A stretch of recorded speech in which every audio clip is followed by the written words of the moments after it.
اس علم کی بنیاد پر انہوں نے امپلیمنٹ کر لیا. اب ہمارے ہاں کیا ہوا؟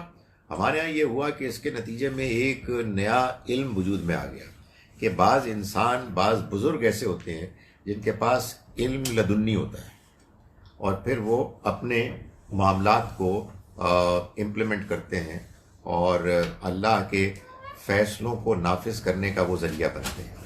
گزارش یہ ہے کہ ہم کو اپنے آپ کو محدود رکھنا چاہیے صرف اس علم تک کہ جو اللہ نے براہ راست ہم کو قرآن کے ذریعے سے دیا ہے. باقی انسانوں میں سے کسی کے پاس علم لدنی ہوتا ہے، I don't know. ہم پیغمبروں کے علاوہ کسی کو مانتے ہی نہیں کہ ان کے پاس کچھ ہو سکتا ہے، سوائے اس علم کے کہ جو علم ان کے پاس پیغمبروں کے دیے ہوئے علم کی روشنی میں پیدا ہوتا ہے. اور اس کو ہم کیوں مانیں گے؟ وہ جو وضاحت کر رہے ہیں، وہ جو ہمیں سمجھا رہے ہیں، ہم کہیں گے تھینک یو ویری مچ. ہم آپ سے چاہ رہے تھے کہ آپ ہمیں قرآن بتائیں، آپ ہمیں حدیث کا قرآن سے ریلیشن بتائیں. آپ نے جو وضاحت کی وہ ہم کو سمجھ میں آ گئی. باقی کوئی بندہ یہ کہتا ہے جی کہ میں آپ کو آج بتاتا ہوں کہ میرے پاس کچھ اور علم بھی ہے جو اس کے علاوہ ہے علم لدنی، تو ہم کہیں گے کہ sir we respect you but thank you very much, we are not interested. اس لیے کہ اصل میں یہ کوئی اگر علم ہے بھی تو پتہ نہیں کیا ہے. اس لیے کہ دنیا میں خدا تعالیٰ نے یہ جو غیب کا پردہ ہے، اس غیب کے پردے سے ورے آگے جو کچھ ہے اس کو بتانے کے لیے ایک طریقہ اختیار کیا ہے، صرف ایک، اور وہ وحی الہی کا ہے جو اس نے اپنے پیغمبروں کو دی ہے. اور انہوں نے انسانوں کو اس وحی کے ذریعے سے اس پردے کے پیچھے کچھ باتوں سے آشنا کیا، جن میں سے بعض باتیں ہم نے آج جانی. اب اس کے بعد پیغمبر کے علاوہ اگر آپ کسی اور کو اسی طرح سے وہ حیثیت دے دیں گے تو it's going to be a very dangerous business. پھر ظاہر ہے کہ ایک اور دنیا وجود میں آ جائے گی جس کے بعد کوئی کہیں گے کہ جی وہ فلاں صاحب کہتے ہیں کہ ہم نے فلاں کا سفر کیا اور ہم نے فلاں جگہیں دیکھی اور اب یہ واقعات ہو رہے ہیں اور آپ ہماری یہ بات مانیں. تو وہ ظاہر ہے کہ پھر آپ ریلیجن، آرگنائزڈ ریلیجن، خدا کی وحی کی ریلم سے باہر نکل کے کسی اور دنیا میں چلے جائیں. نہیں، یہ جو شب معراج پہ وہ گئے تھے، اس پہ باروق پہ بیٹھ کے اور پھر اوپر گئے براق، ہاں، وہ آپ کا خیال میں وہ قرآن میں بھی پورا نہیں ہے؟ یعنی معراج کے سفر کے لیے جو باتیں بھی تفصیلات کے ساتھ ہمارے ہاں بیان کی جاتی ہیں وہ باتیں احادیث میں ہیں. ان تمام باتوں کو ماننے میں کوئی رکاوٹ نہیں ہے سوائے اس کے کہ ان کو قرآن کی روشنی میں مانا جائے گا. اور قرآن مجید کو ہم نے آج دیکھ لیا، 2 ہی آیات ہیں کہ جو اس واقعے سے متعلق ہیں. دونوں کا سم ٹوٹل یہ ہے کہ نبی صلی اللہ علیہ وسلم کو اللہ تعالیٰ نے ایک ہی رات میں مسجد حرام سے مسجد اقصی تک لے جانے کا اہتمام کیا تاکہ ہم ان کو اپنی نشانیاں دکھائیں، اور آگے جا کے آیت نمبر 60 میں تبصرہ کر دیا کہ یہ اصل میں ایک رویا تھا، یہ ایک روحانی تجربہ تھا. تو یہ تمام جتنی بھی احادیث ہیں، اس کی تفصیلات ہیں، اس کو بس اس روشنی میں ایک فٹ نوٹ میں ڈال دیں اور وہ ساری باتیں مان لیں جو باتیں دین کے خلاف نہیں ہیں. سب باتیں ماننے میں کوئی رکاوٹ نہیں ہے، لیکن بہرحال وہ اس کے مطابق ہے. یاجوج ماجوج اصل میں یہ انسانوں کی جو مختلف نسلیں نکلی ہیں، آپ سمجھیے کہ 3 دھاریں نکلیں، ان میں سے ایک دھارا ہے. یعنی نوح علیہ السلام کے جو بیٹے تھے 4، ان میں سے ایک ڈوب گئے، جو 3 باقی رہ گئے ان میں سے ایک حام تھے، ایک سام تھے اور ایک یافس تھے. یافس جو تھے ان کے 2 بیٹے تھے گوگ اینڈ میگوگ، یاجوج و ماجوج. ان سے جو نسل نکلی وہ یاجوج و ماجوج ہیں. زیادہ غالب امکان یہ ہے کہ وہ گورے اور چپٹی ناک والے ہیں. باقی ہم لوگ شاید سامی ہیں اور افریکنز حامی ہیں. تو یہ کل ملا کے انسانیت ہے. آپ کہیں گے یہ بھی کوئی انسانیت ہے؟ جی وہ بھی یاجوج و ماجوج ہی. What is the concept of false prophet in Islam, Christianity and Jewish faith? گزارش یہ ہے کہ پیغمبر کون ہوتا ہے. پیغمبر جو ہیں وہ اللہ کا پیغام پاتے ہیں اور اللہ کے پیغام کو دنیا والوں کے سامنے پیش کرتے ہیں اور اپنے آپ کو منواتے ہیں. تو جنہوں نے اپنے آپ کو اللہ کی طرف سے آئے ہوئے پیغام اور ان کے دلائل کے ذریعے سے منوا لیا وہ اللہ کے پیغمبر ہیں. جن نے ان کو مان لیا اور جو اپنا کیس نہیں منوا سکے ان کو ہم اللہ کا پیغمبر نہیں مانیں گے. فالس کہنے کی کیا ضرورت ہے؟ آپ بس کہیں کہ جی ہمیں بات سمجھ میں نہیں آئی آپ کی، سو وی بیک ٹو ڈس ایگری. ہمیں آپ کا کیس سمجھ میں نہیں آیا، اس لیے اس وجہ سے ہم مجبور ہیں کہ ہم کہیں کہ ہم آپ کی بات نہیں مان رہے. What is the concept of امام مہدی ان اسلام اینڈ ادر ریلیجن؟ سر بھائی اس طرح کہ آپ سوال کر رہے ہیں اس میں تو پیسے لگیں گے. مشکل سوالات. دیکھیں یہ کوئی قرآن مجید میں بیان نہیں ہوا.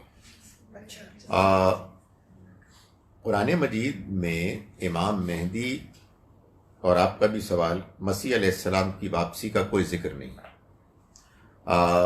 امام مہدی کے بارے میں ہمارے ہاں مختلف کانسیپٹس ہیں. میں جو بہت تھوڑا علم رکھتا ہوں اس کی روشنی میں میں آپ کو بتا رہا ہوں کہ کچھ لوگوں کی تحقیق یہ ہے کہ امام مہدی سے متعلق جتنی بھی احادیث ہیں یہ سب حدیث کی باتیں ہیں. اس میں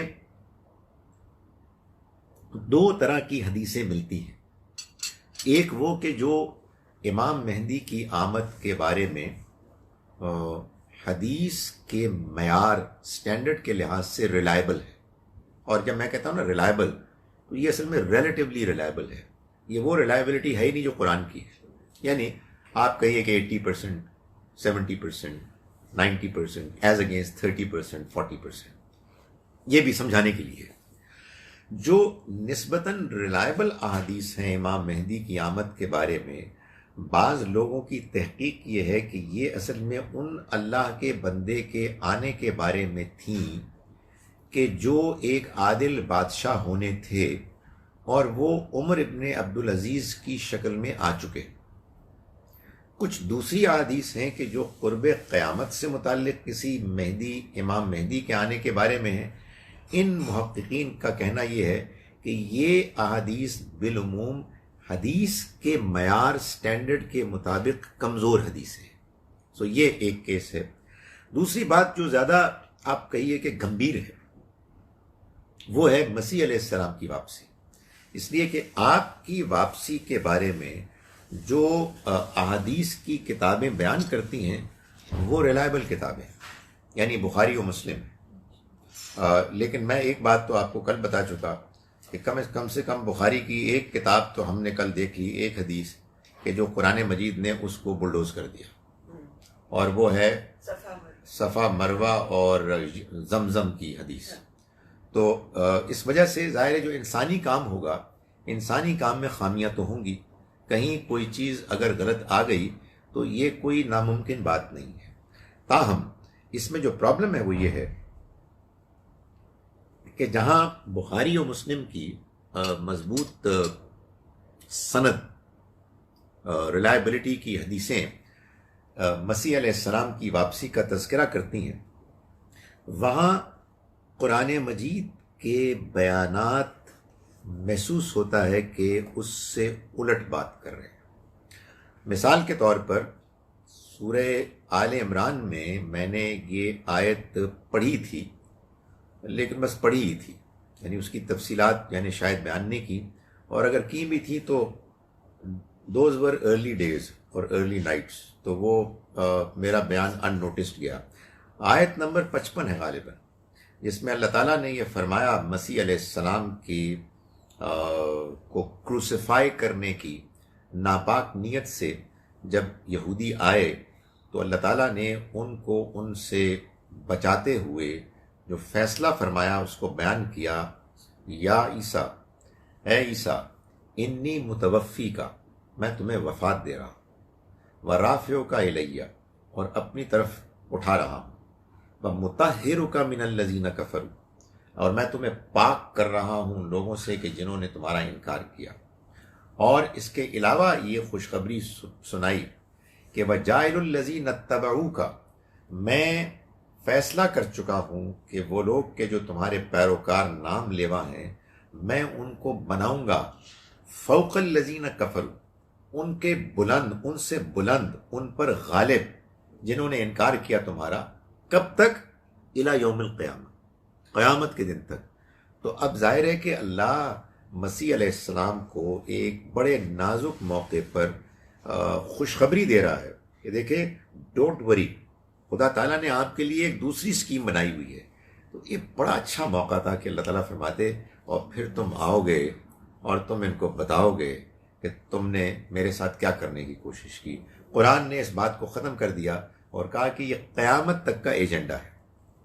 دوسری بات یہ ہے سورہ آل عمران آیت نمبر 55 غالباً، سورہ مائدہ کے بالکل آخر میں، سورہ مائدہ ہے سورہ نمبر 5، پروبلی آیت نمبر 116 ہے، جس میں اللہ تعالیٰ یہ فرماتے ہیں کہ قیامت کے روز اللہ تعالیٰ مسیح علیہ السلام سے، عیسیٰ علیہ السلام سے فرمائیں گے کہ اے عیسیٰ، کیا تم نے یہ کہا تھا کہ تم اور تمہاری ماں میرے علاوہ معبود ہیں؟ تو وہ فرمائیں گے کہ اے خدایا، میں نے تو ان کو وہی کہا تھا جو تو نے مجھ کو کہا تھا، یعنی کہ ہمارا الہ ایک ہی الہ ہے۔ میں جب تک ان میں رہا تو میں نے ان کو یہی بتایا۔ فلما توفیتنی، پھر جب تو نے مجھ کو وفات دے دی تو پھر کنتا انت رقیب علیہم، تو ان کے اوپر نگران تھا، یعنی پھر مجھے کیا معلوم۔ یہ قیامت کے روز ڈائلاگ ہوگا جب سب کچھ ہو چکا ہوگا، یعنی the alleged second arrival of Jesus ہو چکا ہوگا۔ اس موقع پر تو عیسیٰ علیہ السلام کو کہنا چاہیے تھا خدایا، اور ابھی میں ریسنٹلی آیا، پہلی مرتبہ تب گیا تھا اور پھر تو نے مجھے وفات دے دی تھی۔ ویسے وفات کے بعد دوبارہ بھیجنے کا کیا مطلب ہے، لیکن چلیں کوئی اسپیشل تو نے ارینجمنٹ کی تھی تو ابھی ریسنٹلی میں ہو کے آیا ہوں، تو تب بھی کوئی ایسا معاملہ میں نے نہیں کیا، مگر وہ نہیں کہیں گے۔ تو اب یہ مسٹری ہے۔ دیکھیں یہ بھی میں واضح کر دوں، ہم کیا کہتے ہیں، ہم حدیث کا انکار نہیں کر رہے، ہم یہ کہہ رہے ہیں کہ بھائی یہ پرابلم آپ کی بھی ہے، ہماری بھی ہے۔ اس میں جب کوئی پرابلم ایسی آ جائے، مجھے آپ بتائیے مسلمان بہن بھائیوں، کہ جب کوئی پرابلم ایسی آ جائے کہ جہاں قرآن کلیئرلی ایک بات کہہ رہا ہے اور حدیث کوئی الٹ بات کہہ رہی ہے، what options do you have? ہم یہ کہتے ہیں کہ ہم کہیں گے کہ قرآن جو کہہ رہا ہے ہم اس کو مان رہے ہیں اور حدیث پر غور کرتے رہیں گے، یعنی ہم انکار نہیں کر رہے، ہو سکتا ہے ہمیں حدیث سمجھ نہیں آئی ہو سکتا ہے ہمیں قرآن سمجھ میں آیا ہو، لیکن جب تک ہمیں قرآن کلیئرلی ایک بات کہتا ہوا نظر آ رہا ہے، how on earth can be say کہ یار قرآن کو چھوڑو حدیث کو مانو، یہ کوئی مسلمان کہہ سکتا ہے؟ سو اس لیے ہمارے یہاں کیا ہوتا ہے، ہمارے یہاں ہوتا یہ ہے کہ لوگ حدیث کو مان کے قرآن کو پھر انٹرپریٹ کرتے ہیں۔ وہ کہتے ہیں کہ اللہ تعالیٰ نے یہ کہا کہ انی متوفی کا، یہ متوفی کا مطلب جو ہے نا وہ پھر عربی میں کچھ بولتے ہیں کہ اس کا مطلب ہے میں پورا لے لوں گا۔ میں یہ کہتا ہوں کہ یار مجھے عربی نہیں آتی، آپ مجھے ذرا لاجیکلی سمجھائیں کہ اللہ میاں نے حضرت مسیح کو کیا کہا۔ انی متوفی کا، اوکے آپ کی بات مان لی کہ میں پورا لے رہا ہوں، اور رافع علیہ، اور میں پھر اٹھا رہا ہوں، یعنی اللہ میاں یہ پروسیس بیان کر رہے ہیں کہ پہلے میں تم کو پھڑوں گا اور پھر میں تم کو چکوں گا۔ یا فار گاڈ سیک یار یہ کیا لینگویج ہے، یہ لینگویج کیا ہے، اس کا کیا مطلب ہے؟ یعنی سچی بات یہ ہے کہ قرآن مجید کی زبان بڑی صاف ستھری اعلیٰ ترین زبان ہے، اس میں اللہ تعالیٰ جو باتیں بیان کرتے ہیں اس میں آپ یقین جانیے کہ ایک پہلو اگر آپ پر غور کریں کہ قرآن کی انٹرپریٹیشن میں کوئی ایسی بات ڈالنی نہیں چاہیے کہ جس سے معلوم ہو کہ یار یہ عجیب سی بات لگ رہی ہے کہ پہلے میں تم کو پکڑوں گا پورے کے پورے کو۔ پھر سوال یہ پیدا ہوتا ہے کہ اللہ نے کسی کو فزیکلی اٹھانا ہو تو اس میں کیا مشکل ہے، اس کو اٹھا لے گا، پورا پکڑنے کا کیا مطلب ہے؟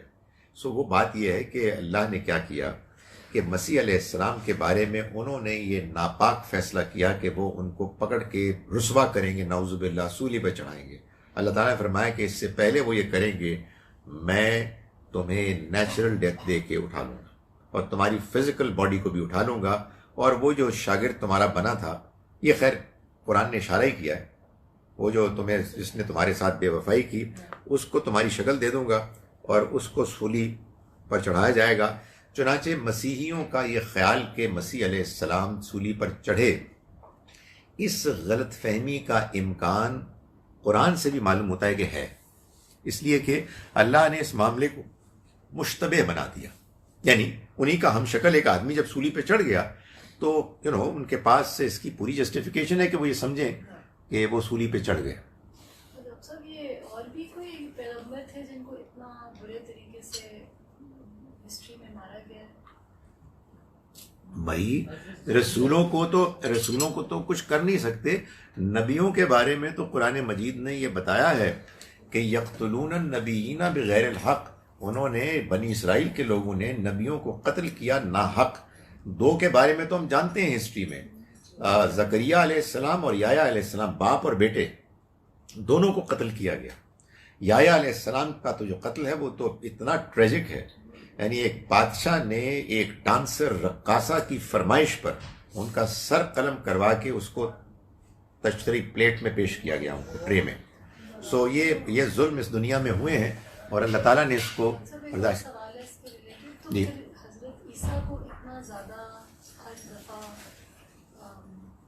بات اس لیے تو یہ کرسچینٹی کو کیا سپورٹ کرتے تھے. ادروائز اتنے جو نبی یا رسول جن کو بھی اتنی ٹریچرس موت اتنی ہو رہی تھی، جی. اتنی زیادہ ایگزیجریٹ کر کے کسی کو بھی نہیں، کسی رسول کو بھی نہیں اتنی، وہ جس طرح ان کی ڈیتھ کو ابھارا جاتا ہے یا بولا جاتا ہے، کوئی کہتا ہے کروسیفائی ہوا، کوئی کہتا ہے کوئی ہم شکل قرآن بھی جیسے ہمیں بتاتا ہے. تو وائی از اٹ دیٹ حضرت عیسیٰ has been given so much importance rather than the other? دیکھیں حضرت عیسیٰ علیہ السلام اپنی حیثیت کے لحاظ سے امپورٹنٹ تو تھے، اس لیے کہ اللہ تعالیٰ نے دیکھیں ان کو بنی اسرائیل کا آخری رسول بنا کر بھیجا اور وہ اللہ کے رسول تھے، ناٹ جسٹ نبی. سو ان کو یہ حیثیت ملی. مگر ان کے ساتھ معاملہ یہ ہوا کہ انہوں نے خود یہ فرمایا، ان کا یہ فرمانا قرآن میں موجود ہے، ان کا یہ فرمانا بائبل میں موجود ہے کہ اے بنی اسرائیل میں اللہ کا رسول ہوں تمہارے لیے. ان کا پیغام یونیورسل نہیں تھا، ان کا پیغام بنی اسرائیل اسپیسیفک تھا.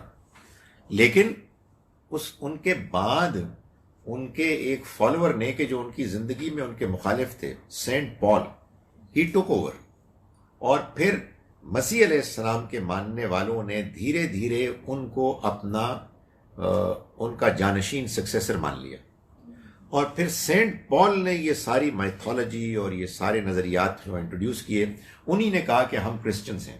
مسیح علیہ السلام نے تو اپنے آپ کو کبھی کرسچن کیا، وہ تو کہا میں چلڈرن آف اسرائیل میں سے ہوں.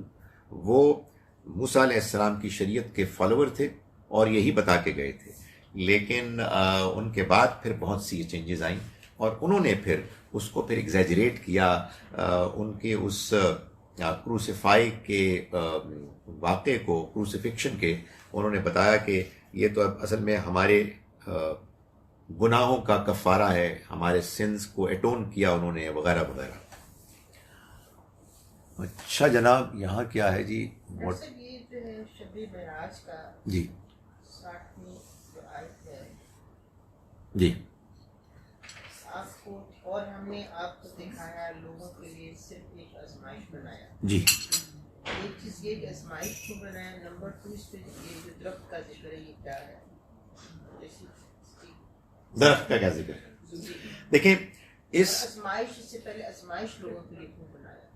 اس آیت کے سیاق سباق میں اللہ تعالیٰ جو بات بیان فرما رہے ہیں وہ یہ ہے کہ ہم اس سے پہلے بھی اپنے بندوں کو مختلف نشانیاں دکھاتے رہے تاکہ ہم ان کو خبردار کریں کہ اللہ کی پکڑ آنے والی ہے اور تم ان نشانیوں کو دیکھ کے اس پکڑ کے آنے سے پہلے اپنے آپ کو بچا لو. لیکن کبھی بھی فائدہ کوئی نہیں ہوا. ہم نے ابھی اس میں آپ دیکھیں گے پیچھے لکھا ہوا ہے، ہم نے اسی طرح سے سمود کو اونٹنی دکھائی اور انہوں نے اس کا انکار کیا، اپنے اوپر ظلم کیا. تو اللہ تعالیٰ نے پھر اس کی مثالیں دے کے بتایا کہ اسی طرح سے ابھی آپ نے دیکھا کہ آپ کے ساتھ معاملات ہوئے. مثال کے طور پر آپ نے لوگوں کو خبردار کیا کہ دیکھو تمہارا دائرہ تنگ ہو رہا ہے, مکے پر غلبہ ہونے والا ہے. لوگوں نے مذاق اڑانا شروع کر دیا. ہم نے تمہیں اس تجربے سے گزارا کہ جس میں ہم نے تم کو رویا دکھایا, اور تم یہاں سے وہاں کے سفر میں گئے, اور پھر تم نے بہت سے مشاہدے کیے, ہم نے نشانیاں دکھائیں, وہ تم نے لوگوں کو بتایا, لوگوں نے اس کا مذاق اڑایا. اسی طرح سے ہم نے ان کو خبردار کیا کہ دیکھو ایک درخت ہے لعنت شدہ ملونہ زقوم کا درخت, جو جہنم میں ان لوگوں کے لیے کہ جو وہاں سزا پائیں گے ان کے لیے اذیت کا باعث بنے گا. انہوں نے اس کا مذاق اڑایا. تو اللہ تعالیٰ یہ فرما رہے ہیں کہ میں اگر نشانیاں دکھاتا رہوں گا تو فائدہ کیا ہوگا, اسی طرح سے مذاق اڑتا رہے گا. یہ چند مثالیں ہیں, آج اسی پر ختم کرتے ہیں انشاءاللہ. نماز پڑھیں. کتاب ہے زبور, جی جی, یہ کن پہ آئی؟ داؤد علیہ السلام. تو اچھا اس کا ہے کوئی کہیں پہ کاپیز اور وغیرہ؟ بائبل میں, بائبل کا ایک